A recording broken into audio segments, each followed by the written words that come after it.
That's it? Yeah. Is it on? Salawat ala Muhammad wa ali Muhammad. So if everyone can please be seated while we begin the program. Should I wait for the sisters or no? Start. Okay. Sisters, if you can hear me over there, just please make your way to the main hall so that we can start the program.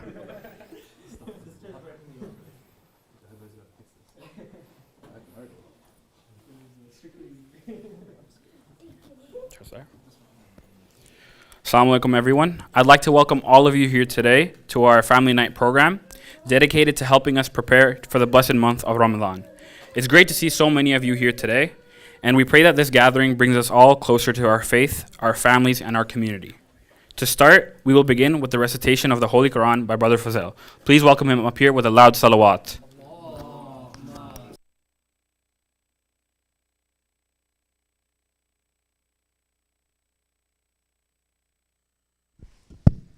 أفلح من صلى على محمد وآل محمد.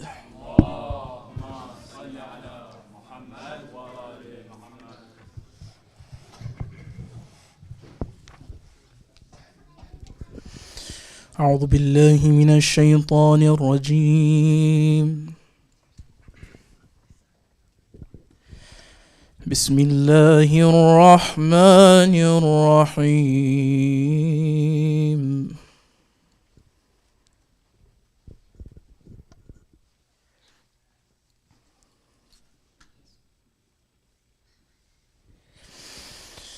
وقضى ربك ألا تعبدوا إلا إياه وبالوالدين إحسانا.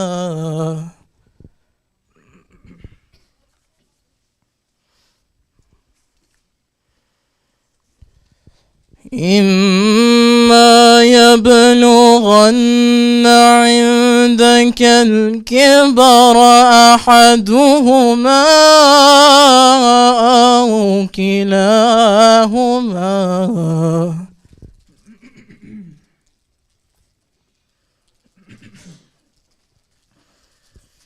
فلا تقل لهما أف ولا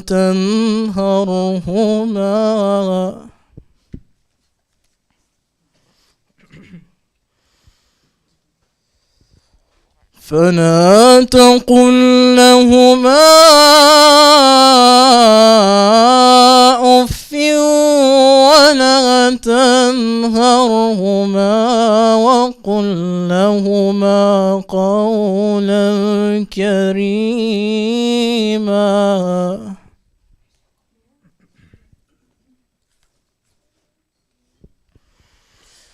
واخفض لهما جناح الذل من الرحمة وقل رب ارحمهما كما ربياني صغيرا.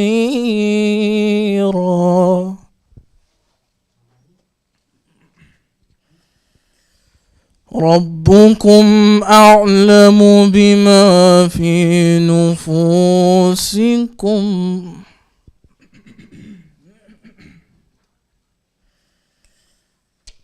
ربكم أعلم بما في نفوسكم إن تكونوا صالحين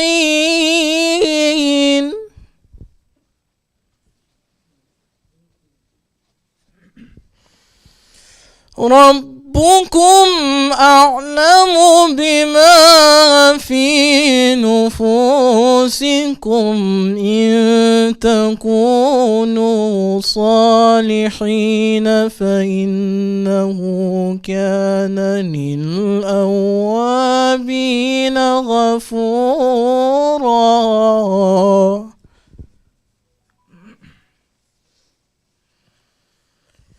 وآت ذا القربى حقه والمسكين وابن السبيل ولا تبذر تبذيرا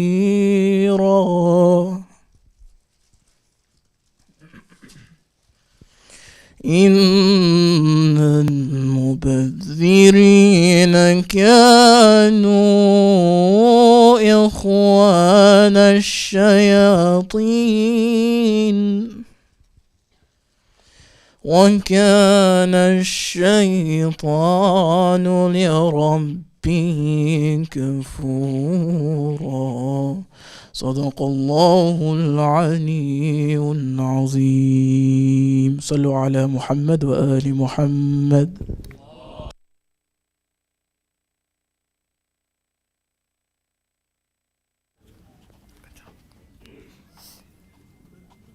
Jazakallah, Brother Fazil, for that beautiful recitation.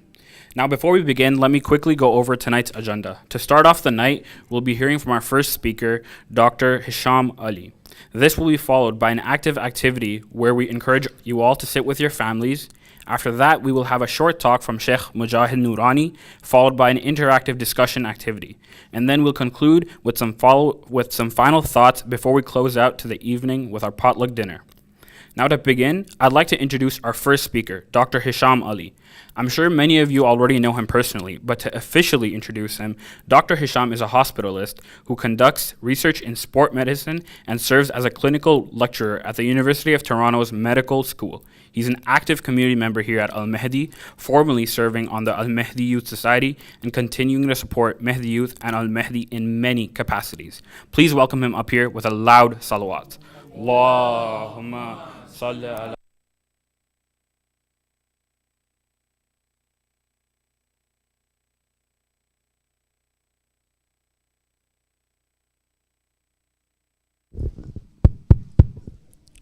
أعوذ بالله من الشيطان الرجيم بسم الله الرحمن الرحيم. Brothers and sisters, respected scholars, my elders, children, Assalamu alaikum wa rahmatullahi wa barakatuh. First of all, I'd like to thank Allah subhanahu wa ta'ala for giving us this opportunity today to be gathered here, together as a community, as families. And before we start, I do want to highlight that the concept of family night was actually initiated by Asad Bhai multiple years ago. Okay, so before we start off, if you're going to recite Surah Fatiha for Asad Bhai, for his father, Marhum Zahid Asghar Jafri, who was also my teacher, and 3 times Surah Ikhlas. Bismillah ar-Rahman ar-Rahim. Alhamdulillah.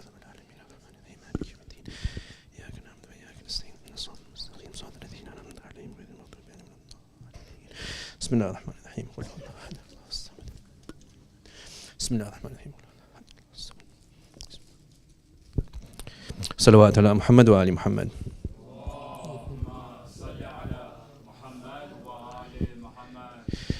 So the administration for the Youth Society had asked me to do a talk on the physical health aspects of fasting and getting ready for the month of Ramadan. Before we start that, one thing to keep in mind is that the primary purpose of the month of Ramadan is spiritual, right? You have to understand that this is Shahrullah, it's the month of the Quran, and the more important talk comes after when Sheikh Mujahid comes and gives you the speech. But the thing to keep in mind is that even through that, when you look at the month of fasting, you look at the month of Ramadan, Allah subhanahu wa ta'ala is using the body as a vessel for you to get close to Him. So it's the body that's going through fasting, it's the body that's going through staying up all night in ibadat. So it's only just that we are able to understand the body, we're able to understand what we can do to optimize and ensure that this amanah that God has given us is kept as healthy as possible in order to get closer to Allah, in order to reach those goals. Independent of that, if you're able to do that, then that becomes futile, because you hear about all these new fads out there, the diets, the intermittent fasting, all these other things that people are trying to do, which Islam inculcated within what we already do with both best of both for this world and for the next world. So what we'll do during this talk, and I'll try to make it as interactive as possible. There's not much time, but I'll try to make it as interactive as possible, is to figure out what can we do during this month of Ramadan to ensure that we have a good diet, We look at exercise, we'll look at sleep, and different aspects of it. And if there's any questions at the end, we can always address those questions accordingly as well. Before we start, just to keep in mind, this is not a replacement for any medical advice that you may need yourself. We're not going to talk about specific medical conditions that may be, incurring during the month of Ramadan. That's up to you to understand and do your research and pertain to you at your own level. Okay, so to start off with, we'll look at diet. Okay, and diet is going to be compromised of two things. You have your suhoor and you have your iftar. Now, before we start, question for you guys. What happens to the body when you're fasting, physiologically? And this is not a complex question. What is the body going through when you're fasting? You guys can answer. Anyone? What's happening to the body? Even the kids. What happens to the body? Are you allowed to eat? Are you allowed to eat? No, during the day you're not. Are you allowed to drink? So what's happening to the body when you're not eating and drinking? You're becoming thirsty? Yes. Very good. You become weak and dry. Exactly. Good. So you become weak and you become dry. Okay? And that's actually an interesting term because we actually use that term in medicine as well. When we say a patient is dehydrated, we say the patient is dry. So what is causing the weakness? To understand how you need to optimize your diet, you have to understand what the body is going through. And the stuff that I'll talk about, we'll talk about the short-term benefits, but also you have to look at the long-term benefits, right? The changes you make during this month should carry out throughout the year. So when you're not eating, physiologically, there's two things that happen to the body. When you don't eat, your blood sugar goes down, okay? So you have a decrease in your blood sugar during the day because you're not getting any of the food that you need to get your sugar to go up, to keep you alert, keep you energized. The other thing that happens is you're dry, you're dehydrated, okay? You don't have enough fluids, and when you don't have enough fluids, your blood pressure gets low. And when your blood pressure gets low, you feel tired. When you get up too quickly, you may feel dizzy, right? You may feel thirsty. All those different things come into play. So what you want to do is you want to make sure the foods that you eat, when you are allowed to eat them, which is in the morning time and which is for iftar, are foods that will ensure that you don't get or you minimize this low in your blood sugar and you minimize the dehydration that you may have. Now that being said, you're not going to eliminate it, right? The beauty is in the struggle. So you will feel hunger, you will feel thirst. But it's a matter of how you can optimize it so that it minimizes the effect that comes on you in order for you to get through your fast and make sure you're healthy throughout the month. Now, interesting fact, during the month of Ramadan, do people lose weight or do people gain weight for the most part? How many people say people lose weight? Raise your hand. How many people say people gain weight? So majority of people, there have been some preliminary studies, but even anecdotally, right? People actually gain weight by the end of my Ramadan. Okay? So it's interesting. You're fasting for most of the hours, but you're gaining weight. Why is that happening? The reason why it's happening is, number one, it's the diet that we eat. How we eat that food, when we eat that food, and it's about calories going in, but calories not going out. Okay? So what you have to understand is when you do these things, when you are able to do certain things, and even the weight loss that does happen, a lot of it is just water weight because you're dehydrated, right? And it's not actual changes in healthy weight loss that you want to have happen. Okay, so let's start off with Sahri first, okay? And I'm mindful of my time. Let's start off with Sahri first. All right, give me some of your favorite Sahri foods. I'm going to pick on some of you guys if you don't answer. You guys know who you are. Raise your hand. Anyone can answer. What are your favorite Sahri foods? Kash bhai. Biryani. Very good. Excellent. I was waiting for that. Good. What else is there? Cereal. Eggs. Cereal. Eggs. Good. What else? Parathas. Good. Yes. Samosas. That's my favorite. Yes, samosas. What else? Oatmeal. Oatmeal. Good. One more that is a favorite that I often hear when I... Anyone? Nihari. You guys, nihari for breakfast, for sahri is, yes. Yogurt, good. So you look at all these foods here, and majority of the foods that were mentioned are going to cause you to have a crash in your sugar, are going to increase the amount of fat storage that you have, and long-term use of those things is going to lead to things like cholesterol buildup in your body, and things like early heart attacks, and things like issues with hypertension and diabetes when people hit their 40s and 50s. Okay, not just Ramadan, beyond Ramadan. Okay, so now we talked about Sahri. Let's go to, before I go into my spiel. And by the way, I will give a caveat. The advice that I'm giving is not to break our traditional foods or to put them down or to negate them. This is something that comes from a place of good intention, because I see patients in the hospital every single day who are admitted because they didn't have a clean diet, because they had years and years and years of having unhealthy food or not having appropriate exercise or not having proper sleep, and they've ended up in hospital because of accumulation of that. So we as a community are responsible to ensure the health of ourselves and the health of those around us and uplift ourselves. So please don't take anything personally. So when we look at these foods here, we talked about Sahri foods. What about iftar foods? And obviously all the ones that were mentioned at Sahri also count for iftar. Give me some other iftar foods. Some of your favorites. Let's go, Shabai. Pakoras, good? Yes. Pizza, yes, good. Anything else? Fruit chaat, good. Anything else? Okay, I think we covered most of the bases, right?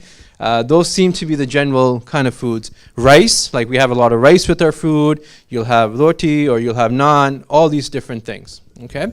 Before I go on to the approach that we should ideally take towards having our meals, and I'll go over the pros and cons of the meals we have and how to approach them. One thing I will say is that a lot of times people, and I say this because I'm going to forget at the end, have an issue also with caffeine, right?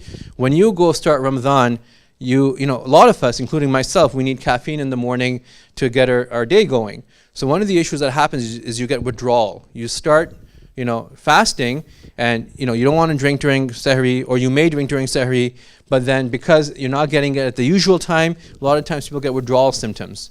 They get headaches, they feel dizzy, sometimes nauseated, and it takes time for them to get over it, right? So one recommendation I would make for those individuals that have that, apart from medications, is that starting now that we're so close to Mahr Ramadan starting, is that when you have your caffeine in the morning, cut that in half, right? So you can still have it, don't eliminate it yet. Have half a cup of, half of caffeinated, half decaffeinated, so your body is used to having less caffeine.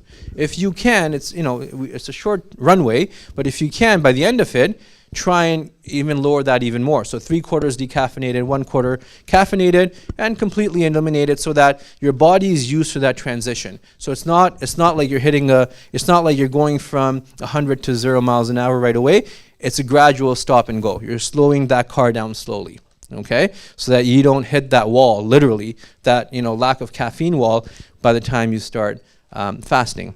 Okay, to come to the main part of it now, okay? The main part of it is the diet part. The two things that I want you to look at is divide the foods that you look at into proteins and carbohydrates, okay? Your proteins are your meats. So examples of meats can be chicken, it can be, ground beef, it can be steak, it can be fish, it can be non-meat stuff like dal, it can be beans, all these different things that have protein inside of it. It could be yogurt, could be milk that has some degree of protein into it, and all these different things in place. Example of carbohydrates are rice, bread, any type of bread, naan, paratha, roti, any of these different things, and pasta. Okay, those are the major kind of categories of the carbohydrates. Now, carbohydrates are basically, and you guys all know this, carbohydrates are basically sugar. Okay? So anytime you eat carbohydrates, what happens is your body gets a spike in your sugar. Okay? And when you have that spike in your sugar, it also increases something called insulin. Now, insulin is the key that opens up the cells so the sugar can go into the cells. Long story short, when you have something that's heavy in carbohydrates, especially when you're fasting, let's see for Sahri, you have something high in carbohydrates, right? You have a big bowl of rice or big plate of rice, with salad or nihari, or you have biryani, whatever else it might be, initially you feel good because you feel energized. You ate, you're full. But what happens after is that insulin is still in your blood cells. Okay? It's still taking whatever sugar is in your body, it's pushing it into your cells and taking it away from your bloodstream. So what happens is you get a high in that sugar and then you get a crash. Okay? So you go high, you get energized, and your energy all of a sudden, 12 o'clock, 1 o'clock, 2 o'clock, what happens? We get very, very de-energized, especially in the first few days when you're not used to it. And that is not, not only does it feel bad, but that's not good for your body either. Okay? Because your body, you're stressing out your pancreas and you're causing it to release more insulin. And over time, when you put enough stress on this, that's how you develop something called type 2 diabetes. Okay? So that's something you want to stay away from, is having these high sugar highs and then the crashes, right? And I'm not even going into gulab jamuns and rasgullas and all the other stuff, right? That's like literally the insulin is, that's spiking your sugars even higher if you're having that, or cakes or whatnot. Okay? By the way, this is advice for myself as well as for you guys. I love all that stuff too. Okay? So you have to understand what you want to do for suhoor is you want to limit the amount of carbohydrates you're taking. And initially, it's not fun. Okay? So you can still have 1 or 2 pieces of bread, have a little bit of rice if you want, have some pasta. We don't want to be too extreme and say, hey, we're going to eliminate all carbohydrates. No, that's called a keto diet, and that's not too healthy for you either. Okay? The other extreme is a carnivore diet that some of you may have heard of, where all they eat is meat. Islam is about moderation, right? Eat healthy, have a little bit of everything, but consistently. Okay? So the focus should be, when you're having your suhoor, focus on maybe increasing the amount of proteins that you're having. So have more chicken, have more, if you fish, have milk, right? That's good for you. And then combine that with, maybe some bread, maybe some other things. But the focus should be higher on the protein and less on the carbohydrates. And initially it's hard because you won't feel as full right away. But the feeling of fullness that you have will last throughout the day longer than it would if you were taking something that was high in carbohydrates. Okay? Number 1. Number 2, fluids. You want to be able to drink at least throughout the time you're fasting or not fasting. You want to be able to drink at least 2 liters of fluid. And what is 2 liter equal to? One of this is 500 mils, so 4 of these bottles. And it seems like it's not a lot, but it's hard. Right? You have to push yourself. Even now, ask yourself, how much water did you drink? Not much. I asked myself, I probably drank maybe 1.5 today of these bottles, right? Even when we're not fasting, we don't get enough fluid in, okay? And that is something we need to change, because hydration is very important. Hydration is good for digestion. Hydration is good for a bunch of other things that are going on. And before I forget, I have another 3-4 minutes. Before I forget, when carbohydrates are not used for energy, do you know what happens to them? What happens to the carbohydrates when they're not used for energy, or you don't use them, it doesn't get expelled? What happens to them? What happens to the carbohydrates when you don't use them for energy? Kashmir? They turn into fat. Carbohydrates turn into fat. Proteins eventually do, but it's harder to break those down. Protein are more used for muscle buildup. Okay, so they go towards the muscle part, and eventually, like through multiple steps, they might turn into fat. But carbohydrates, right away, they turn into fat. So any of the excess stuff you're having, it's going to turn into fat, right? Which is something we want to avoid. So hydration we talked about. Make sure you're drinking lots of fluids. And the caffeine part is also important, because if you cut back on caffeine is something called a diuretic, which means it makes you go to the washroom more. Okay, and so if you cut back on caffeine, you're losing less fluids, and you're retaining more into your body. One more thing to avoid during Sahri is try and avoid high salt food. Because high salt food, you can have, sometimes people need electrolytes and stuff when they're dehydrated, which is fine. But anything high salt is going to make you more thirsty during the day. Okay, just the way the body works. So you don't want to be thirsty, right? So you don't want to avoid, want to try and avoid that. So another good source of protein is eggs. I forgot to mention that. Okay. So we talked about sahri, we talked about fluids, we talked about caffeine. Let's talk about iftar. So I'll tell you one rule, and it's controversial, okay? So after, please don't come after me. My one rule is, if you can see the oil in the food you're eating, please don't eat that food. Or eat it in moderation, because that's not healthy for you. Okay? Again, I'll repeat it one more time. If you can see the oil, or put a spoon in and the oil can be extricated, it's not healthy for you. You don't need to make your food in that much oil. Okay? And again, I'm not saying completely eliminate it, just be specific to it. Try and maybe take a little bit less. Number one. Number two, if the food that you're eating needs to be fully doused in oil, it's not good for you. Because that is fully saturated with the oil that's there. And what is the oil that's there? The oil that's there over time is going into your body. Right now, when you're young, it's fine. But over time, it's slowly building up and causing blockages in the different arteries of your body. Okay? And the heart, primarily. It could be towards the brain, it could be towards the kidneys, it could be towards other parts of the body. So that oil, and there's no other way apart from medications or surgery to get rid of that. Okay? Other than having a healthy diet. Okay? So the two rules, if it needs to be cooked by dipping in oil, or if it needs to, if the oil is, you can see the oil in what you're eating, try and avoid it, because you're getting empty calories and you're not getting the energy that you need. Alternatives to making that food or processing that food is things like using an air fryer, which is healthy, right? You're not using direct oil and it tastes just as good. You can bake it, okay? And there's no harm and stoppages in using different types of seasonings, making it tasteful, making it still something that you enjoy. And one last thing you want to do, and the carbohydrates, again, you can have it at iftar a little bit more, liberally than you can have it for sahri, because you have time during the night to make sure that that you don't have those crashes. And the other thing is, don't eat till you're fully full, right? Have you guys heard of the term iftar shaheed? Don't become an iftar shaheed, okay? If you're eating and you can't move after, you've eaten too much. All right? So the brothers here, you need to call each other out. If they can't move after, that brother ate too much that day. Next day, you take his plate away before he goes too far. Okay? So that's what happens, right? You don't want to go over the top, because what you're doing is, and one more thing you have to keep in mind is, what happens at the end of your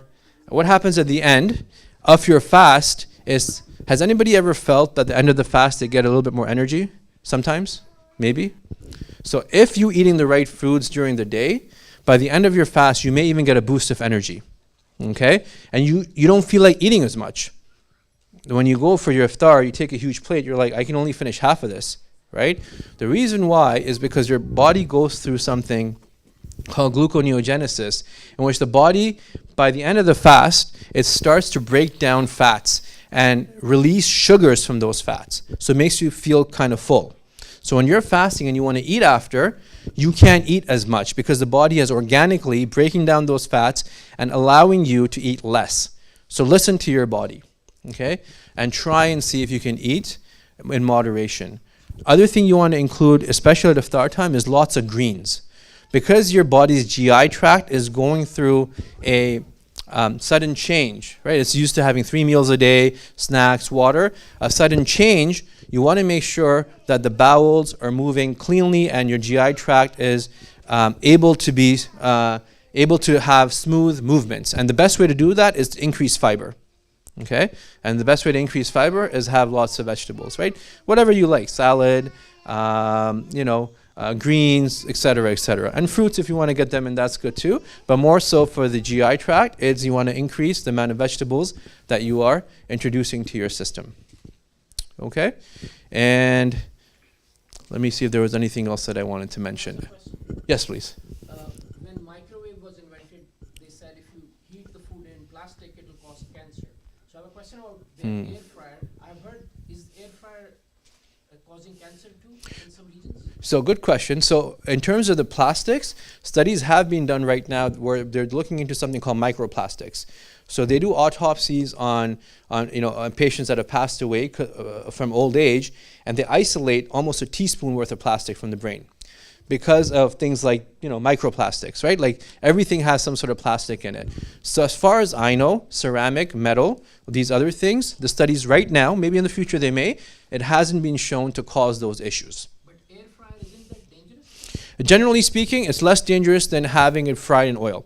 The studies showing the amount of cholesterol you develop and hypertension and diabetes, etc., from the content in making it in any type of oil, even the healthy ones, quote unquote, directly, and I'm not saying eliminate oils, I'm saying moderate them, making it in the air fryer decreases that amount significantly. It decreases the amount of calories as well. People should not use oil too much.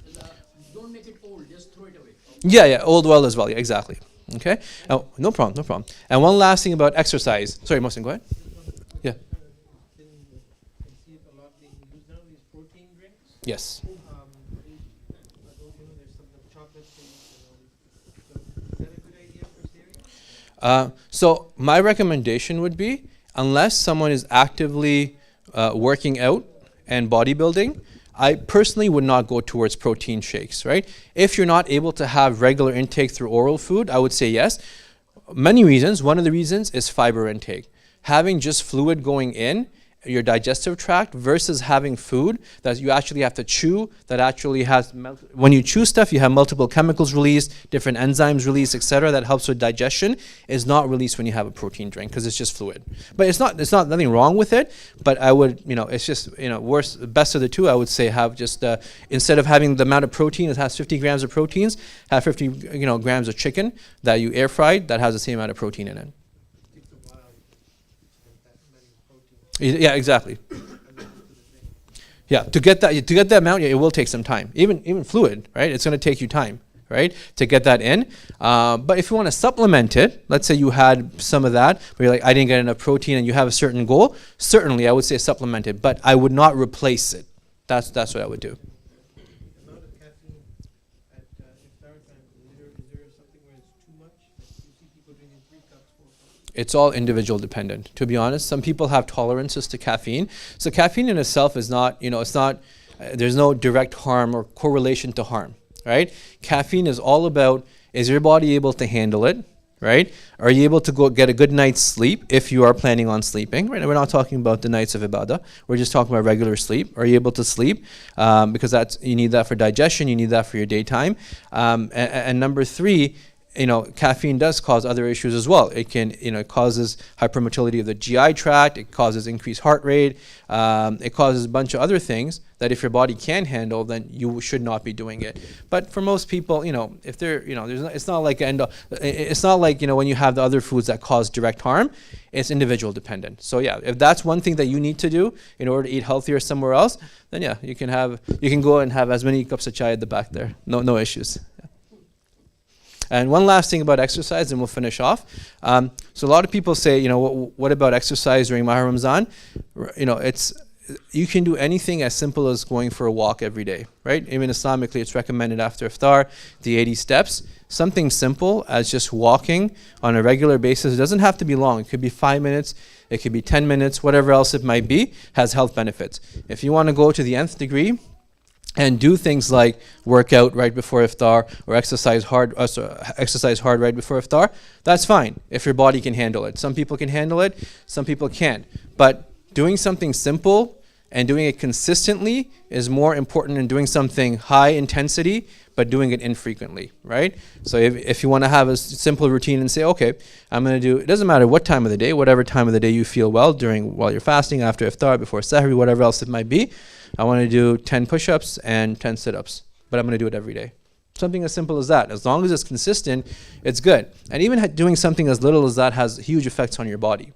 Apart from fasting, studies have shown people who have type 2 diabetes that are recently diagnosed, it can be reversed with exercise, cardiovascular exercise, because exercise increases insulin sensitivity in the body, which decreases sugar in your bloodstream, which can reverse diabetes, right? Instead of going on medications and whatnot, and obviously helps with blood pressure, hypertension, etc. for the regular individual. So that's it for my talk. Are there? Well, we can take maybe one or two more questions, and then we can finish off as we're a little bit over time.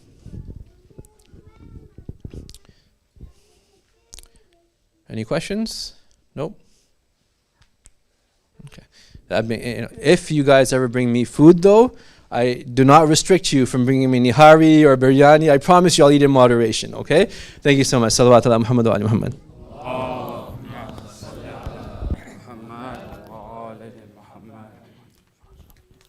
Jazakallah, Hisham Bhai, for your valuable insights and for being part of our program tonight. May Allah bless your efforts, and to thank him, please recite a loud salawat.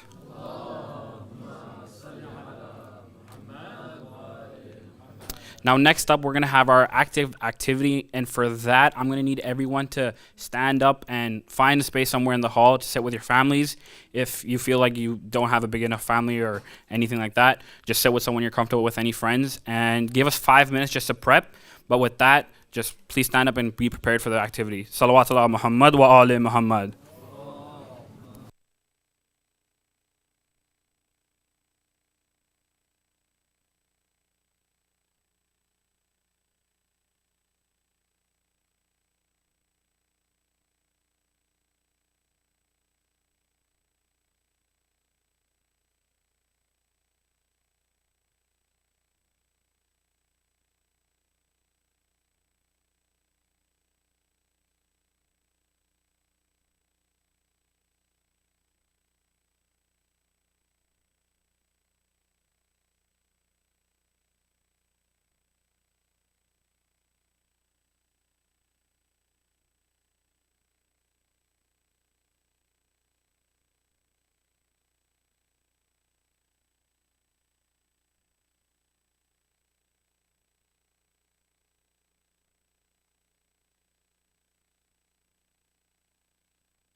Please, everyone sit with your families, and then we'll begin the activity.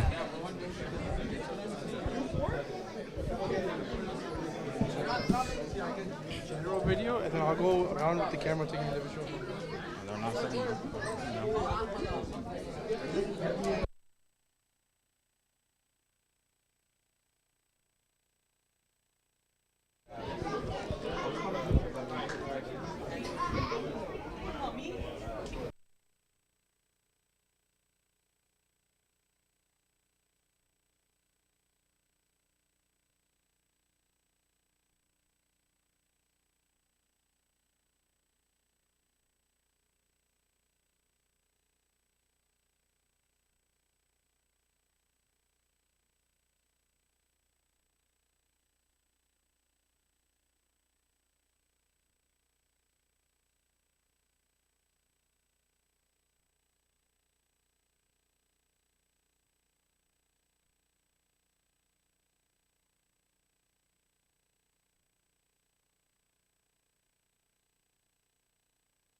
صلوات على محمد وآل محمد.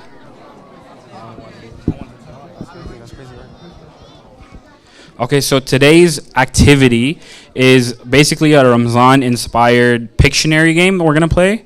And for those of you that don't know what Pictionary is basically with the whiteboards or the papers that you have, you're going to play a word guessing game. And I'm going to give you a phrase. So I'm going to ask each person from like one person per team to just come up. I'll give you guys the prompt. And essentially what you do is draw on the board what that prompt is, and the team will have to try to guess what you're drawing. It doesn't have to be word for word because it's a phrase. So if they're getting like close to it, you can give them the point. We'll do like roughly 3 minutes per prompt. That's fine. Yeah, 3 minutes. So while you're choosing whoever wants to come up, draw first. I'm just gonna explain it again. So one person per team, just come up and I'll give you the prompt and we'll get started, okay? You have a minute to choose.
So please don't start drawing yet. I'll count you down and then you can start and you'll have 3 minutes to guess, okay?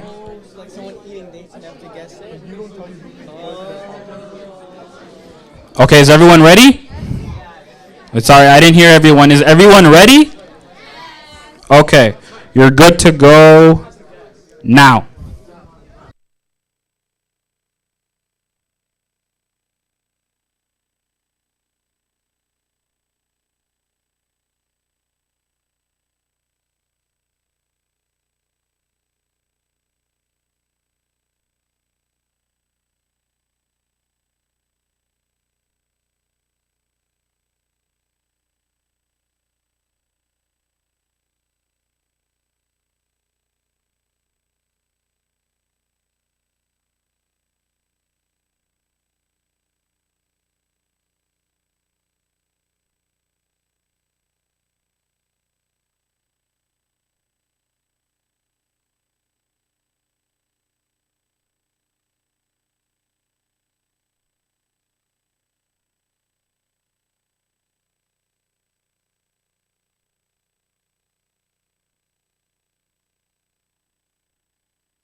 All right, you have a minute left to get the word.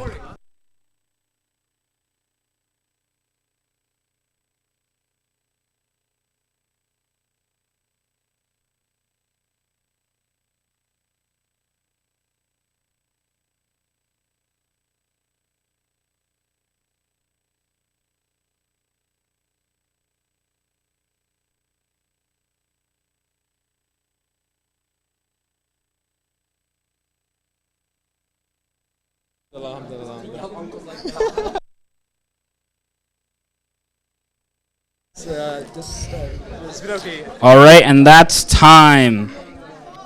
So be prepared to send up your second drawer, and I'll give you guys a prompt. Whenever you're ready, just come up, okay?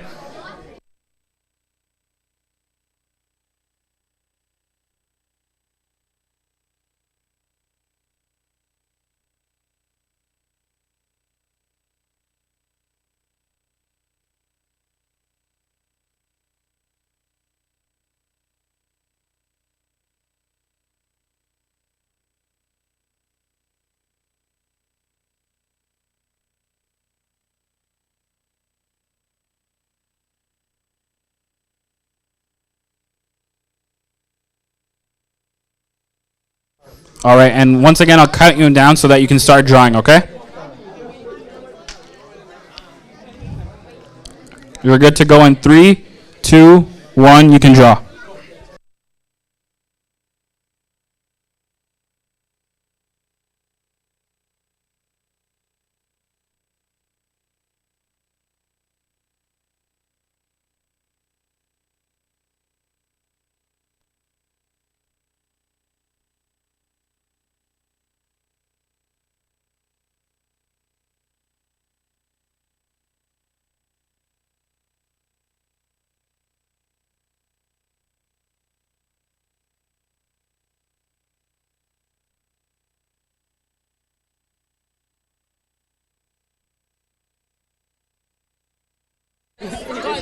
We have one group that got the answer already. The rest of you are slow right now.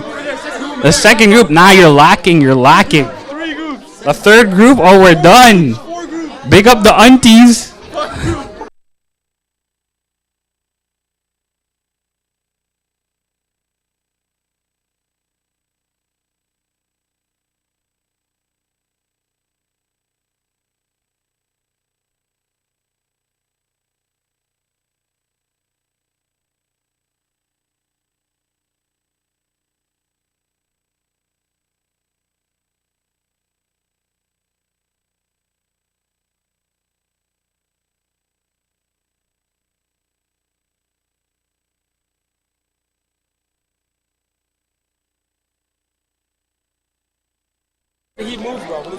You have a minute and a half left to get it for those that are still drawing.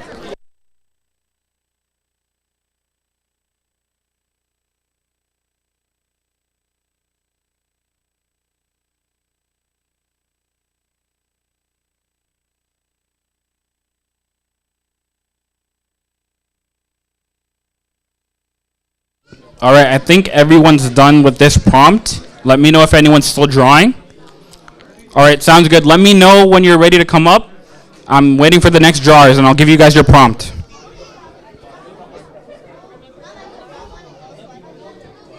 What?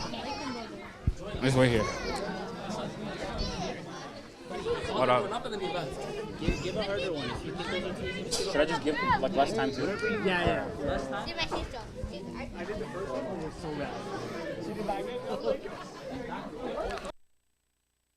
No. Just so everyone's aware now, because I think everyone's getting this too fast. You're all very, very smart. We're going to minimize the time to a minute and a half only. So now it'll just be a little bit harder, okay?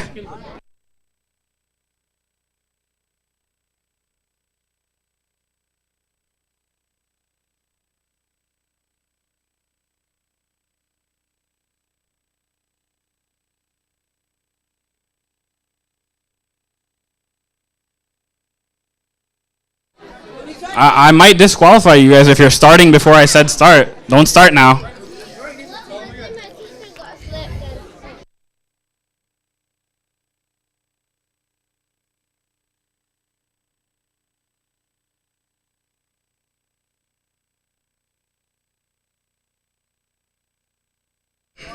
You're good to start in 3, 2, 1, go.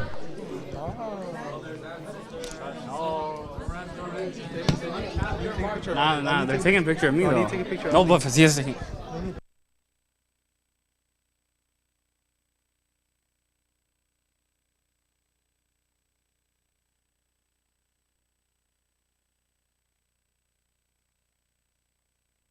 You're done? You're done? Who was done first?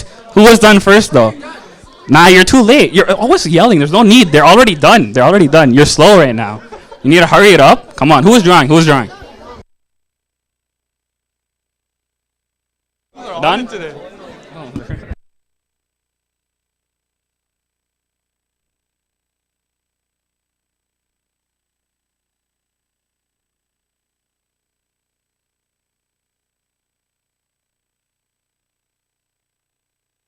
Is anyone else still drawing? You have 30 seconds left for anyone that's still drawing.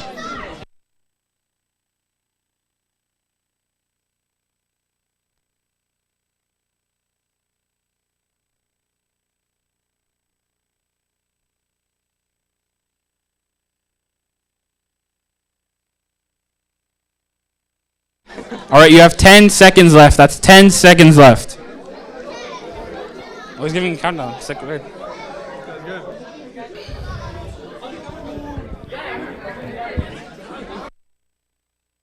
And that's time. All right, so now whoever is ready to draw, come up next.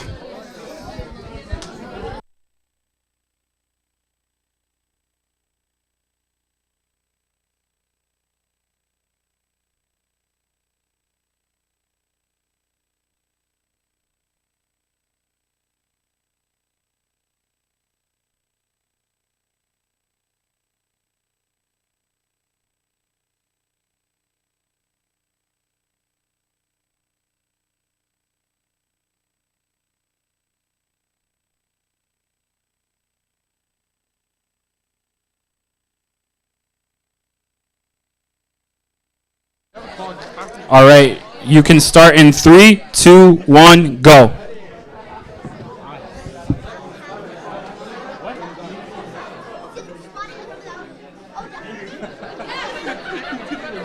You're done? They're cheating. There's no way. Nah. I need someone to check in on that team over there. I think there may be cheating over there. Isn't no eating?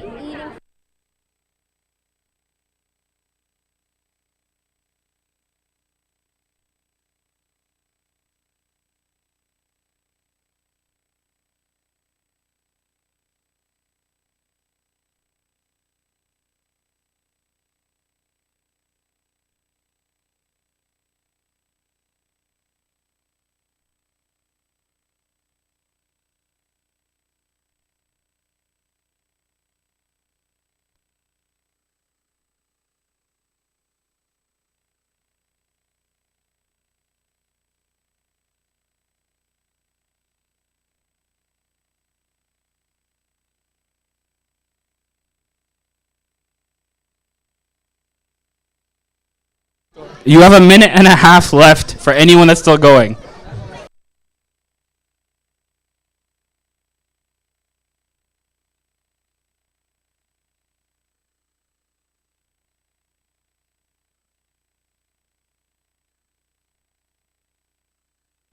All right, and that's 5, 4, 3, 2, 1.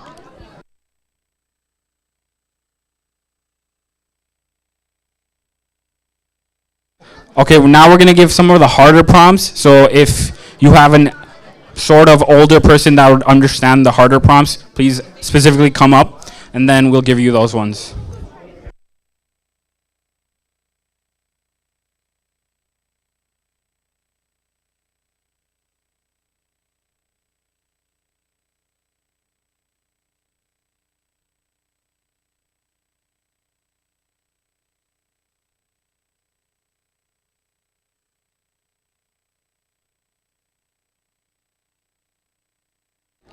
All right, I want everyone's attention, please. I want everyone's attention. We're gonna make things a little interesting now. Now, whoever gets the prompt first from your team, raise your hand, and I'll tally it up here. Okay? Is that fine with everyone? Cool. I'm gonna score that. Oh, okay. So please just let me know as soon as you got the prompt, and we'll do that. And you'll have a minute now instead of a minute and a half for each prompt. Okay?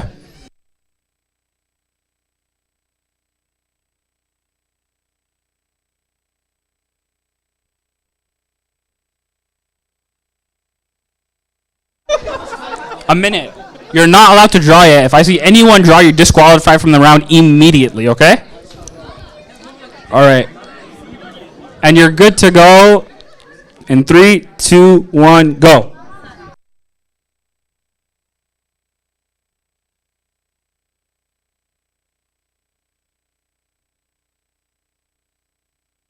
Done? Nah, I saw them do it first. I saw them do it first.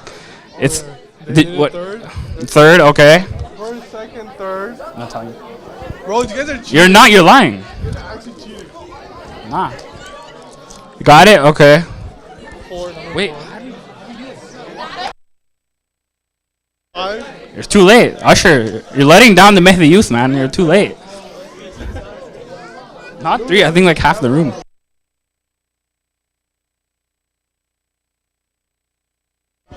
Is that everyone? Is everyone done now?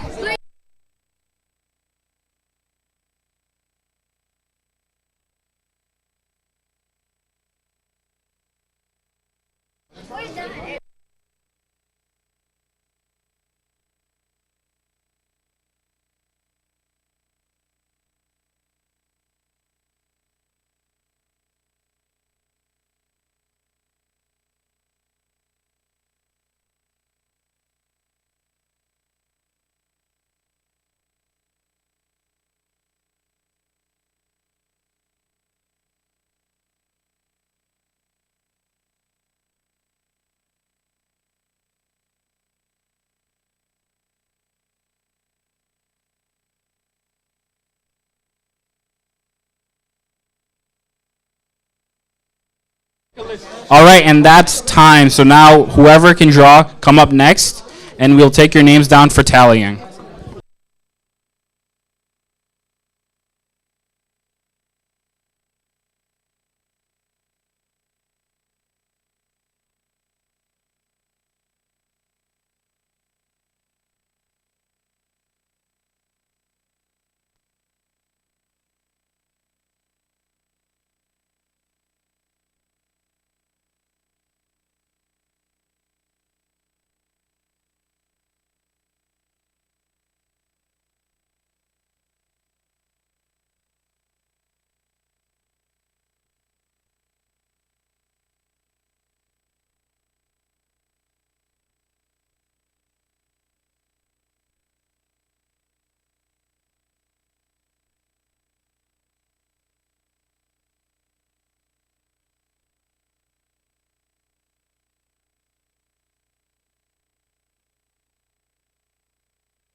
Can I get everyone's attention? Okay, so now there's some details that need to be shared.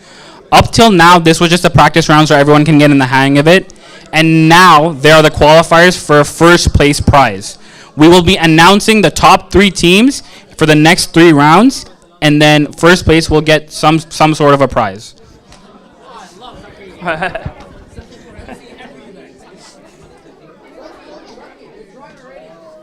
Are you guys drawing? Nah, no one can draw yet. I haven't timed it down. You guys drew? Nah. Okay. All right, you guys are good to go in 3, 2, 1, start.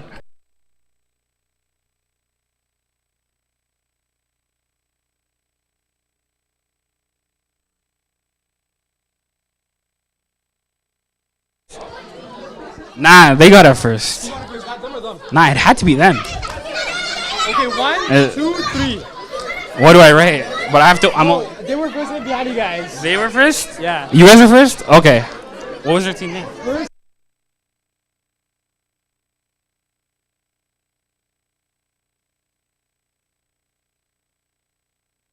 All right, that's first place for Team Fatima. Give them a loud salawat. Allah.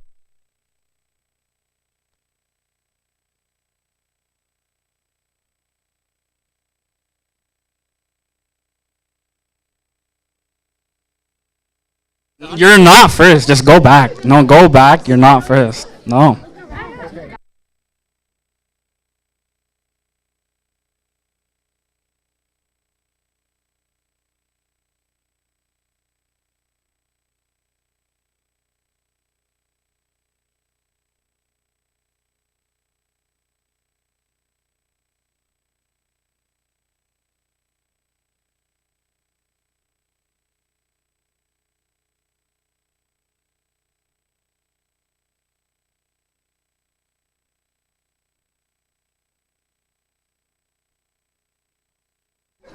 All right, now you can send on a representative from your group to do the next drawing.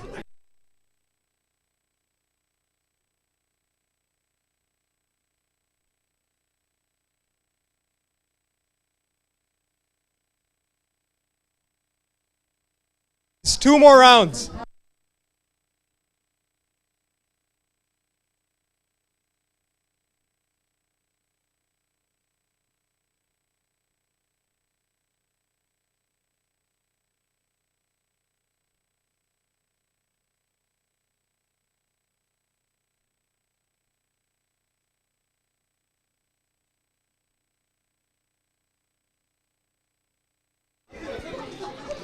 All right, are you guys ready? In 3, 2, 1, go.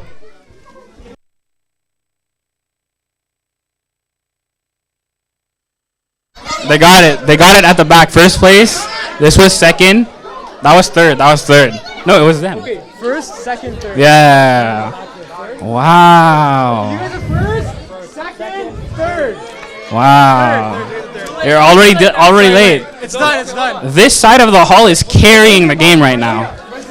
That side of the hall is lacking. That side of the hall is lacking. I need you guys to step it up, okay? Step it up.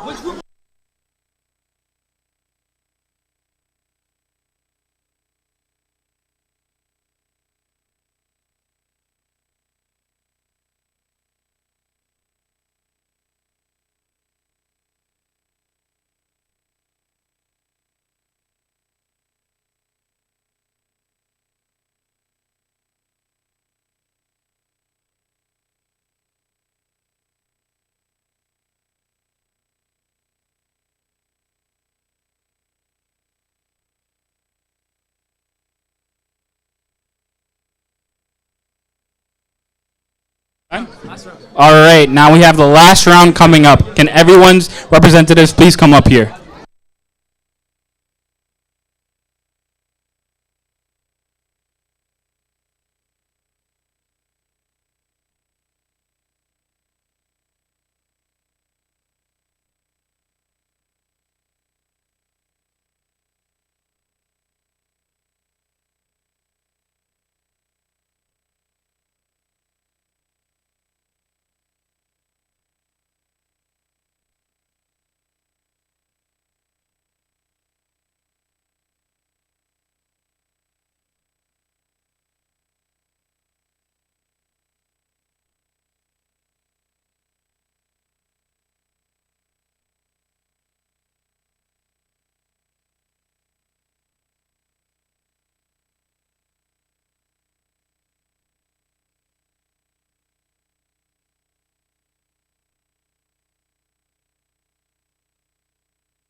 remember?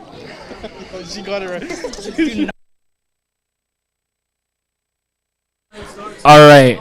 Your time starts in 5, 4, 3, 2, 1, go. This is actually hard. I'm gonna watch that corner. You guys watch this side. Watch that.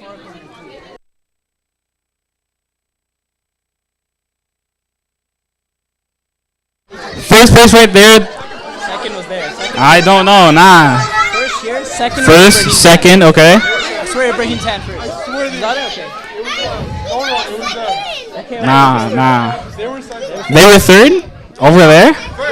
No, not you guys. Okay. First place was them. First place was Esan Bhai's team. Yeah. Imran, yeah. Imran's team. Sorry. And then second was Ibrahim's team. No, second, bro. Second was Second was them. Second was them. Yeah. Okay. Second them, and then third was who? These guys, what's your name? Zara's team. Okay, we're gonna tally it up, and we're gonna give you guys the scores. Okay, for the top 3. Good job.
Hello? Alright guys, so we do have a 3-way tie for second place. So if you can ask everyone to come up, so everyone gets a chance to play this last round. But the first of the 3 groups that are currently tied, which is Alia's group, Fatma's group, and Imran's group, you guys are all tied for second place right now. So the first of those 3 will get second place. Everyone else can just have fun. So if everyone wants to come up for one last prompt, you guys can receive your prompt at the front. So send one representative. The team in first can still lose. They're only 1 point. Oh, by the way, the team that's currently in the lead, which is Marzia's group, has 4 points. You guys can still lose, by the way, because you're only up by 1. So this could make or break the top 3.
All right, now this one is for all the points right here, okay?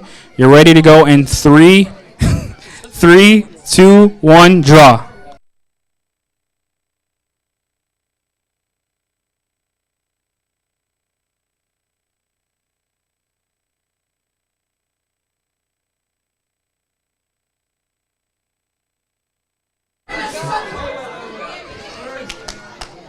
I heard third over there. Yeah, it was first. Nah, it was first and second. First and second. Now third was them or them. I don't know who it was. I think they were second or third. They weren't first, but they were second. No, no, no. This was first right here. Okay, First, second. Second and third. The third. They're third? Okay, they're third. Okay. All right. Why everyone got We'll it? yeah, we'll tally up the points and we'll let you know.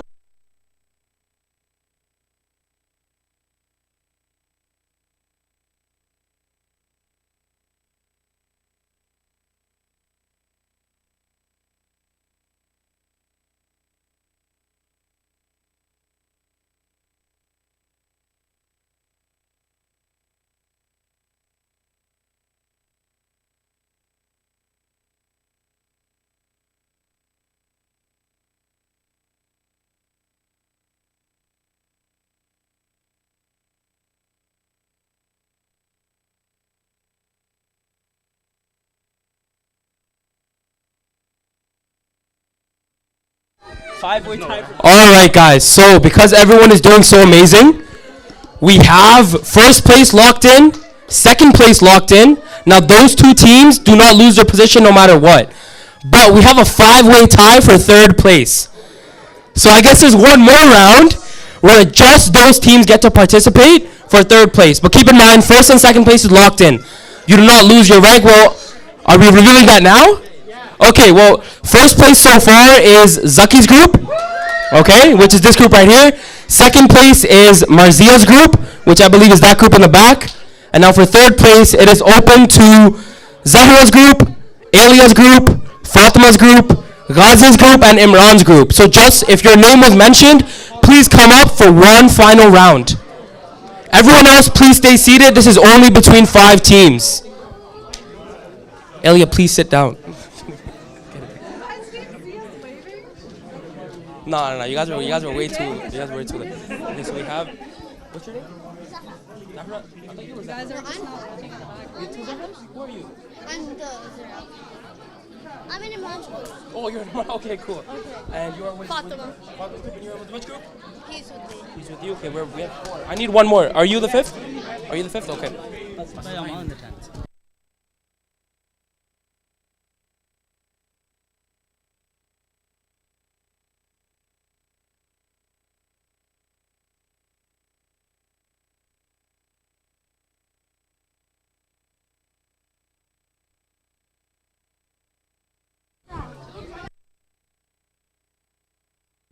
Okay, the prompt has been given. You're not allowed to start drawing yet. Let everyone take a seat. Are the 5 teams ready? All right, you can begin drawing in 3, 2, 1, draw.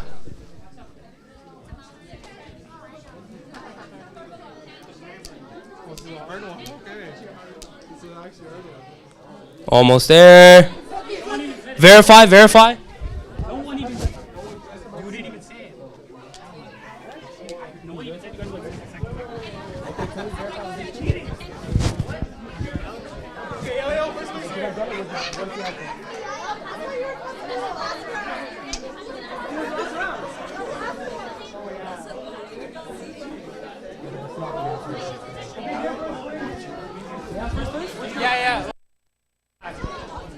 All right, it looks like we do have a winner. It is Alia's group in the back for third place.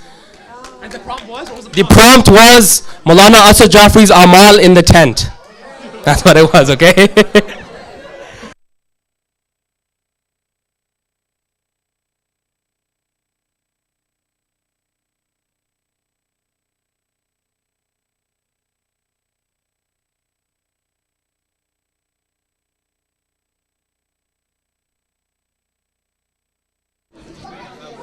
Yeah, we'll tell them. Just announce the first 3. Tell them that we'll announce prizes at the end, okay? At the end of the night? Yeah. And call Sheikh and dry them now. Should we have a 5-minute buffer? or No. Just go straight in. Okay, salawat ala Muhammad wa ali Muhammad. Salli ala Muhammad wa ali Muhammad. Okay, now we have tallied the teams up. For third place, we have Alia's team at the back there. Okay. And for second place, we have Marzia's team. And for first place, we have Zaki's team. Yeah, give them all a loud salawat. Why is it so dead? All right, now I'd like everyone to go back to the way it was at the beginning of the program. The sisters, please head to the back, and the brothers, please fill up the space in the front. And I'd like to welcome up Sheikh Mujahid, if he could come up here and start his discussion. Salawatullah Muhammad wa ali Muhammad.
Salawatullah Muhammad wa ali Muhammad.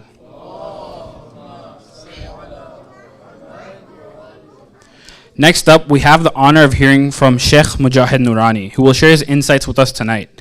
Sheikh Mujahid received his bachelor's in accounting in 2010 from York University. He worked as a financial analyst and in real estate until moving to the seminary in Qom in 2015. Sheikh is currently working on finishing his master's in the seminary, and a lot of you probably know him from his time here at Al-Mahdi with the Mahdi Youth Society, formerly known as the Al-Mahdi Youth Society, from 2006 till 2012. He also served as the president of AMIS. Please welcome him with a loud salawat. Allah.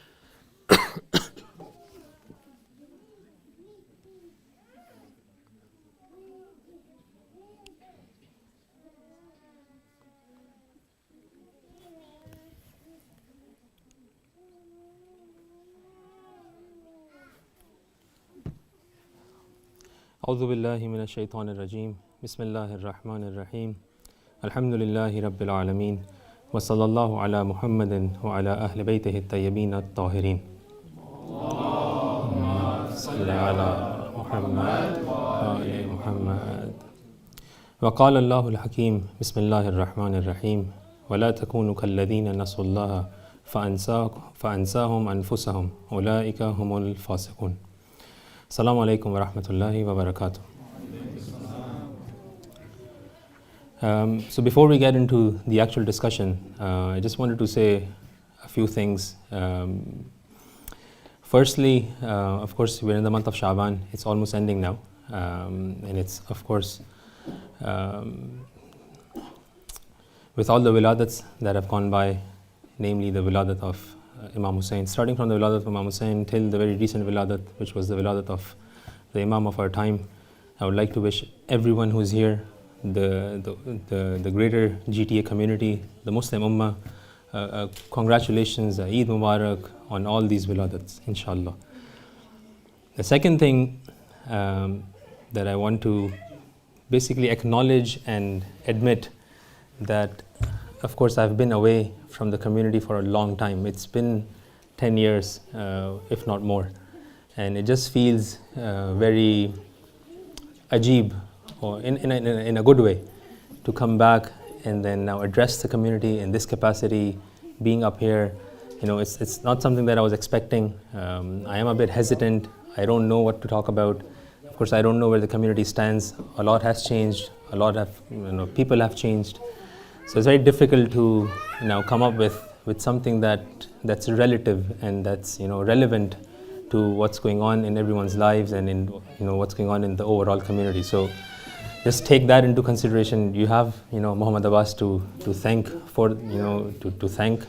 I don't know how, but he was somehow able to convince me, because of course I know there are few people in this crowd who are enjoying the moment right now, because they know how uncomfortable I get in such settings. So inshallah, it is what it is. I guess I'm supposed to speak for about 10-12 minutes, so inshallah bear with me.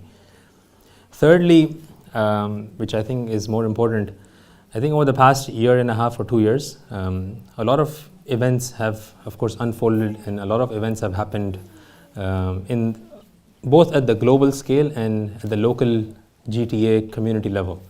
As far as the global scale is concerned, of course, there's no doubt that the most prominent and the most impactful event was the war between Israel and Palestine. The way it has impacted the entire Muslim Ummah, the way it has impacted Muslims and non-Muslims all over the world, is something that that no one denies, and we are going to see the ripple effects of this entire war for many years to come. So that's something that's already known, and everyone acknowledges this, and there's no sort of second guessing that. But even at the local community level, I would say one of the biggest events that that has happened was, of course, the passing away of Sayyid Asad Jafri. I think this was an event that was very moving, and it materially impacted, I think, the entire GTA community. I remember the day when I found out about this event, and when I got the news, it was around 7 p.m. Iran time, and I called Muhammad Abbas. I went to his place. I was the first one there, and I know how difficult it was, definitely for him, but even for myself. Right? That entire night that we were together, it was a very difficult night for everyone who was there. So I can only imagine how difficult it must have been for you guys, especially his immediate family, especially Maulana Bakri and everyone else. It was a huge loss, I think, for everyone. Of course, I would like to offer my condolences to his immediate family, to Maulana Bakri, to the entire GTA community. I've been here 2 weeks now, and I've been to multiple places. I've talked to a few people, and one name that consistently comes up, of course, is Sayyid Asad's name. How he was impactful, how he was effective, how influential he was, the type of reach that he had in different segments of the community was very interesting. I think it's something that should be studied as a case study, actually, to figure out what exactly was he doing, because even we didn't know what he was doing until he actually passed away. Like the amount of work that he was doing, the level of involvement that he had with different people and with different communities was something that was very extraordinary. So, my condolences to every one of you, and to the greater GTA community as well. So I'd appreciate if we can just do a quick Surah Fatiha and just pray for him that, may Allah increases his status, may He raise him with the Ahlul Bayt on the Day of Judgment, inshallah. Just a Surah Fatiha.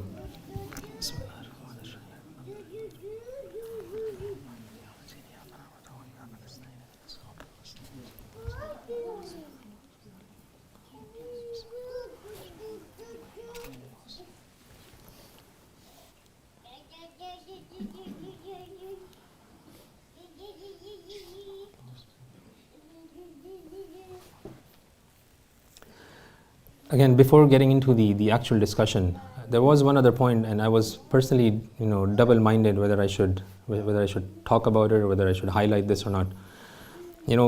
Generally, we get a lot of blessings from Allah subhanahu wa ta'ala. One of the biggest blessings is actually having good scholars in our community, right?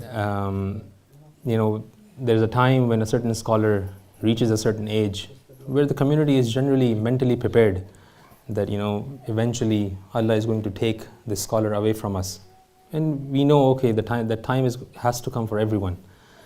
But then there are these sudden events that happen, sudden deaths that happen, and we've seen this actually both at the local scale, at the local level with Sayyid Asad, and even at the global scale. If you just see over the last 6 months, the shahadas that have happened at the global scale were very sudden, and not many of us were actually prepared for such incidents.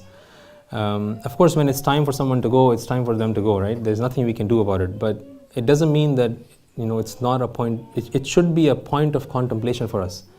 Why are such events happening, right? Why is it that all of a sudden a scholar like Sayyid Asad, right, is just not with us anymore, right? Do we have a role in this, right? Are we somehow contributing towards such events, right? Again, I'm not saying that that we are to blame in any way, but I think it should be a point of contemplation. I think we should go back to the drawing board and we should start asking some tough questions. Maybe we were not valuing the blessing that Allah had given us. Maybe in some cases, Allah gives us a blessing and then we become arrogant, because we have received this blessing. And then eventually Allah will take that blessing away from us, right? And we have seen both of these, we have examples of both of these actually in history and just in the Islamic history and just in recent history.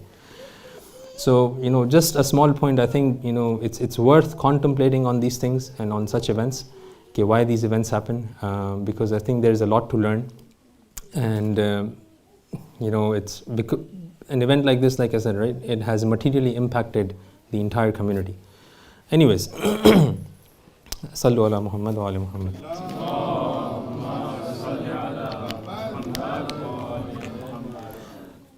Now, as far as the topic that I'm supposed to talk about, the title was Managing Oneself in the Month of Ramadan, Spiritually and Physically. Of course, Brother Hisham talked about the physical side of things, and somehow the expectation is that I'm supposed to address the spiritual, side of the whole, basically month of Ramadan and whatnot. But a small reminder, everything that Brother Hisham talked about, right? We know from our understanding of the religion that there is a very deep connection between our physical and our metaphysical, right? Between our body and our soul. Even Hisham highlighted this, right? How body acts as a vessel for our soul. So everything, all the advice that he gave, if we were to follow that advice with the right intentions, that has real impact on our spiritual growth. That's something that we should not take lightly, right? So take that into consideration, keep that in mind, that the advice that he had, it's not just a medical advice. It's not just something that we need to take into consideration to make sure that physically we are doing well. No, it has real impact and real implications on our spiritual growth as well. So that's one point and reminder to take into consideration. Now, as far as the actual sort of, spiritual side of things are concerned, when we say that, okay, we need to manage ourselves spiritually, whether it be in the month of Ramadan, whether it be after the month of Ramadan, throughout the year, what do we exactly mean? What is it that we are trying to do here? Right? And there are many things that we can talk about, right? One of the things that we definitely have to figure out and know is what our goal is. What is our spiritual goal? What is it that we are trying to achieve? What is the objective? After everything is said and done, what should we have in the end? So that's one thing that we definitely need to know and figure out. Again, it's not something new. It's not something that we haven't talked about, we haven't heard. All of this has already been talked about and we have heard about this for many years, right? So that's number one. Number two, again, we have to know what our resources are. Right? We have to figure out what tools do we have in order to now tread this path, in order to go on this spiritual journey. And number three, which I don't think is talked about enough, is do we have a mechanism in place and a system in place which would help us in evaluating our progress? How far off or how close are we to this goal that we have defined for ourselves in point number one?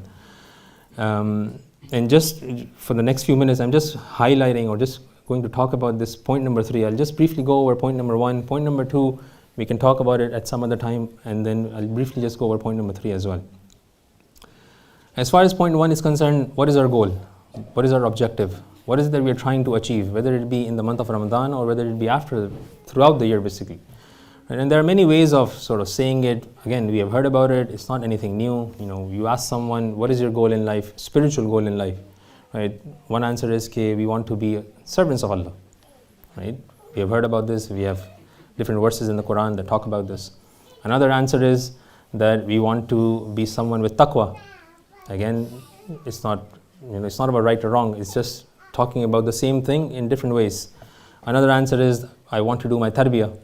Again, the same thing. Another answer is that I want to do my tazkiyah. Again, the same thing, but in a different way. And we have riwayat and we have different verses that talk about these issues, that highlight these issues. It's basically the same thing, but mentioned in different ways, highlighting different angles. When I say the same thing, the crux is pretty much the same, right? But it's talking about the goal from different angles. But let's say if I want to summarize, if I want to somehow say the crux of this entire situation, of this entire goal, if I want to summarize it in my own understanding or in my own limited understanding that I have, I would summarize it in this verse that I recited, right? The verse that I recited is from Surah Hashr, right? Verse number 19. The verse is وَلَا تَكُونُوا كَالَّذِينَ نَسُوا اللَّهَ فَأَنْسَاهُمْ أَنفُسَهُمْ أُولَٰئِكَ هُمُ الْفَاسِقُونَ. Right? Do not be like the ones who forget Allah subhanahu wa ta'ala. In result, if you forget Allah subhanahu wa ta'ala, in result Allah will make you forget yourself. Right? Now, there's a lot that we can talk about as far as the verse is concerned, but this is pretty much the crux. When everything is said and done, when we go through life, we go through different the ups and downs that come in our life, what is it that we are trying to achieve? I would say this is it. Right? We want to be at a state, or we want to be in a state, we want to be at a level where we do not forget Allah subhanahu wa ta'ala in our lives. This is what we want to achieve. This is what the goal is. This is what the objective is. Right? Now, how do we achieve this? Again, we have heard about this. We need to act. Right? All these verses that talk about, allazina amanu wa amilus salihat. All these verses are talking about having iman and then acting upon the understanding. But I think the more important discussion that needs to happen is evaluating where do we stand, figuring out what our current relationship is like with Allah subhanahu wa ta'ala. We're discussing that we are entering the month of Ramadan. In which state do we want to enter this month? Right? And one of the things that we can actually do is try to figure out where do we stand as far as our current relationship is concerned with Allah subhanahu wa ta'ala. Until we know where we stand, there is no point in actually doing anything, because we don't know the direction that we have to go into. Right? So it's very important to have some sort of mechanism, right? Some sort of system where we are able to figure out our current status, our current relationship with Allah subhanahu wa ta'ala. Right? And what is that? What is that system? What is that mechanism, right? So again, if I want to summarize it, if I want to sort of, again, very sort of, present the crux of it, right? It would be, let's go through the verse of Quran. I think it's much easier. Allahumma salli ala Muhammad wa ajil farajah.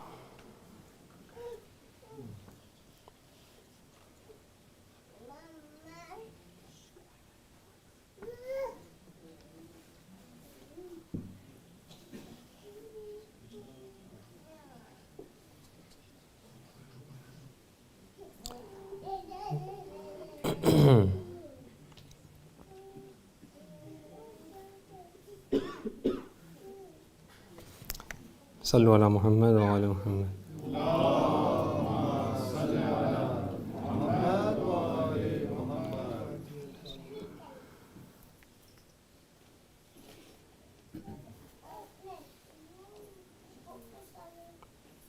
I wrote it down, I think I didn't save it. So let me just quickly search it. Okay, the verse is in Surah Hujurat. Verse number 7. And this is the verse. وَاعْلَمُوا أَنَّ فِيكُمْ رَسُولَ اللَّهِ.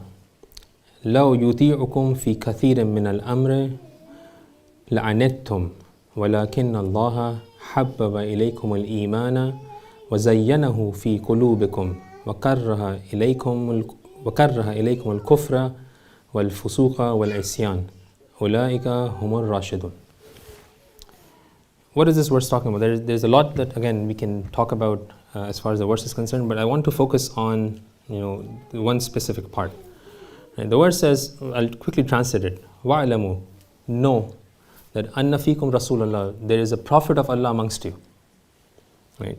لَوْ يُطِيعُكُمْ فِي كَثِيرٍ مِّنَ الْأَمْرِ, if the prophet follows you in the majority of affairs, right? If the prophet follows you, right? It's not that you are following the prophet. If the prophet follows you in the majority of affairs, لَعَنِتْتُمْ, you are going to suffer. Anittum basically means putting yourself in danger, right? Very sort of, in terms that we understand. Right? So if the prophet follows you in the majority of affairs, you are going to suffer. وَلَكِنَّ اللَّهَ, however, وَلَكِنَّ اللَّهَ حَبَّبَ إِلَيْكُمْ, however, Allah has entered the love of Iman, and He has beautified Iman in your hearts. And Allah has made you dislike وَقَرَّرَ إِلَيْكُمْ, Allah has made you dislike kufr, fisq and isyan. This is the portion that I'm focusing on. See, there is a default mechanism that Allah has put in our fitrat, right? And that default mechanism actually goes back to listening to what our wijdan is telling us, listening to what our hearts are telling us, listening to what our conscious is telling us. Right? So going back to the original question, we have to figure out our current relationship with Allah subhanahu wa ta'ala. Where do we start? Right? We have to go back and look at our hearts. We have to go back and listen to our wijdan. We have to go back and listen to our conscious. Right? What sort of questions should I ask in order to figure out this relationship? Right? It sounds very complicated, but it's not. Right? There you can ask, like any other relationship that we have with anyone else, right? We can ask a lot of questions in relation to Allah. So for example, when I think about Allah subhanahu wa ta'ala, what is the first feeling that I get about Him? Right? Do I feel angry towards Him because of certain events that have happened in my life? Right? My wijdan will give me that answer. My conscience will give me that answer. Right? Or no, when I think about Allah subhanahu wa ta'ala, I feel like He is a friend, my best friend, with whom I can do any sort of discussion that I want. Right? Is that the feeling that I have? Again, who is giving me the answer? My wijdan is giving me that answer. That qalb is giving me that answer. Another question is, okay, when I think about Allah subhanahu wa ta'ala, do I feel that He is a friend who I only call when I'm in need? I know He's going to solve my problem when I call Him, right? But I only call Him when I'm in need. Is that the feeling that I get when I think about Allah subhanahu wa ta'ala? Where am I getting the answer from? Again, my wijdan is telling me my answer. Another way of looking at it is like this. Okay, when I think about Allah subhanahu wa ta'ala, I feel that He is my equal, or I am His equal. So what do I mean? Everything that I've achieved in life, physically, materially, or spiritually, I feel like I have done it on my own. I consider Allah subhanahu wa ta'ala my equal. Is that the feeling that I get when I think about it? Again, the answer is coming from our wijdan, and we have examples for all of these in our history. We have ayat and riwayat regarding all of these, in our sources. Another way of thinking about Allah is this. Okay, is He like a distant relative that I call once in a while on big occasions? Is that how I feel when I think about Him? Right? Again, the answer is coming from our wijdan. Right? Another way is He like our employer? Right? Where I am supposed to do and I am following whatever He has asked me to do with this assumption and with the assumption that end of the month I'm getting something. Is that how I feel when I think about Allah subhanahu wa ta'ala? Or the other way around? right? I feel like he's my employee and I am the employer, where he has to do anything that I want him to do. Or he's supposed to do it. He's supposed to do it. He's actually forced to do it. It's wajib on him to do it. Is that how I feel? The point is, it's very, very important to know answers to these questions. It's very important to know where we stand in our relationship with Allah subhanahu wa ta'ala. Some of these questions actually seem very negative. In reality, they are actually not negative. It's much better to know where we stand in a relationship with Allah subhanahu wa ta'ala rather than not knowing anything, rather than working in a direction which we have no idea where it's going to take us. We have taqriban 8 days or 10 days before the month of Ramadan starts, right? I'm not saying we figured this out in the next 8 days. I'm saying even if it takes us the entire month of Ramadan, even if it takes us the entire year to figure out where we stand in our relationship with Allah subhanahu wa ta'ala, it's worth it. We haven't wasted time.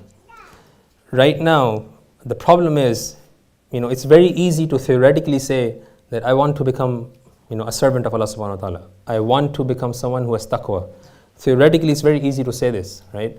And because you're not spending anything, it's not costing you anything, right? But you're not being true. In many cases, actually, we are not being true to ourselves. So on one side, this analysis, this mechanism that we have, it seems very simple. You ask a question, you go back to your conscious, you go back to your wijdan, you get an answer, you move forward. But on the other side, it can actually be very deceiving. It's very difficult to be true to ourselves. The other problem is that, let's say I ask a question to myself, I say, okay, how do I feel towards Allah subhanahu wa ta'ala? What sort of relationship do I have? Let's say the honest answer is that I feel that He is my equal. Let's say that's what my wijdan is telling me. That's fine. I'm not saying there's an issue with it. Is this the best position to be in? No. But is it good to know this? Yes. Right? So let's say if that's what the answer is. But then I deceive myself. Right? I do kufr. Just like the way the word, we had in the verse. Allah has made you dislike kufr. We have heard about the meaning of kufr. Kufr is something that you go against knowingly. You know what the reality is, and then you go against it knowingly. Now, my wijdan is telling me what my relationship is like, and I'm deceiving myself. In other words, I'm doing kufr. Does this mean that this kufr equals to going to the fire of hell? No, not necessarily. Right? I'm not, we don't have to go that far. But the problem is this type of kufr brings a lot of, it adds a lot of curtains in front of our eyes. It stops us from seeing a lot of realities, right? So that's where the difficult part is, right? It's very easy to deceive ourselves, right? So now what do we do, right? So, okay, we have to go back and ask ourselves these questions. We have to sort of try not to sort of, we have to be in a way where we're not deceiving ourselves. So what do we do? Of course, there are many things that we can actually do, but one simple thing or one simple, I would say, action that we can do, or one thing that can help us in this journey is, again, not a new concept, but just a reminder, is doing tawassul. Doing tawassul with the Ahlul Bayt. Now, I remember this is from now 20 years ago, right? I was in Eastern Madrasa. Maulana Bakri was my teacher. This is, I think, grade 9 Diniyat class, right? He said one of the ways, so the first time I heard this was from Maulana Bakri 20 years ago. The second time I heard this was from my own teacher in Qom. He said one of the ways of doing tawassul and asking for help from Imam, from Ahlul Bayt, is to pick one Imam. Right? If I remember correctly, for Maulana Bakri, it was Hazrat Fatimatu Zahra alayhi salam. Right? For him, it was her. He said that, in class, he said that he felt a special relationship with Hazrat Fatima.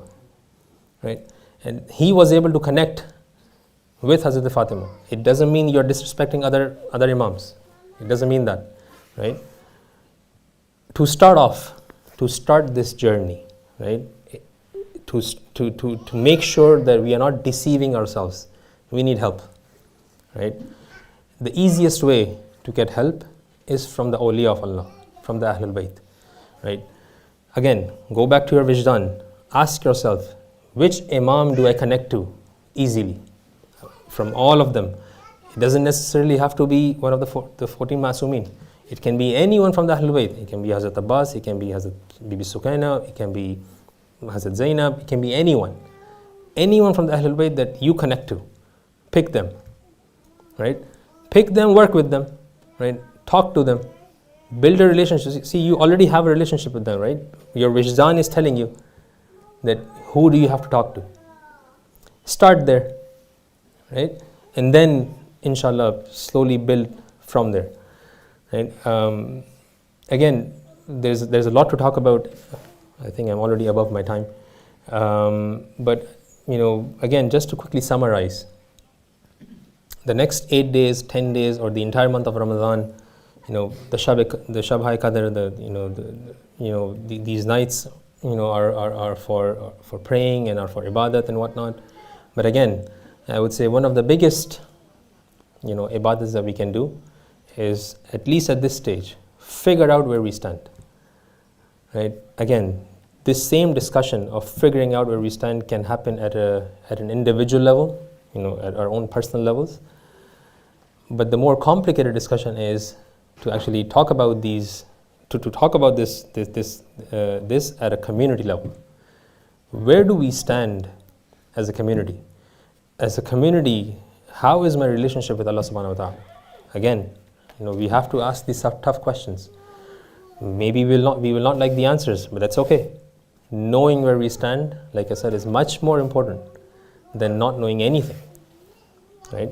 So in the end, I'll just, like to pray that may Allah give us the tawfiq to not deceive ourselves, to actually work on this with and acknowledge the fact that we need to figure out these questions, right? And basically be true to ourselves. I think it's extremely important. Inshallah, wassalamu alaikum wa rahmatullahi wa barakatuh. Salawat.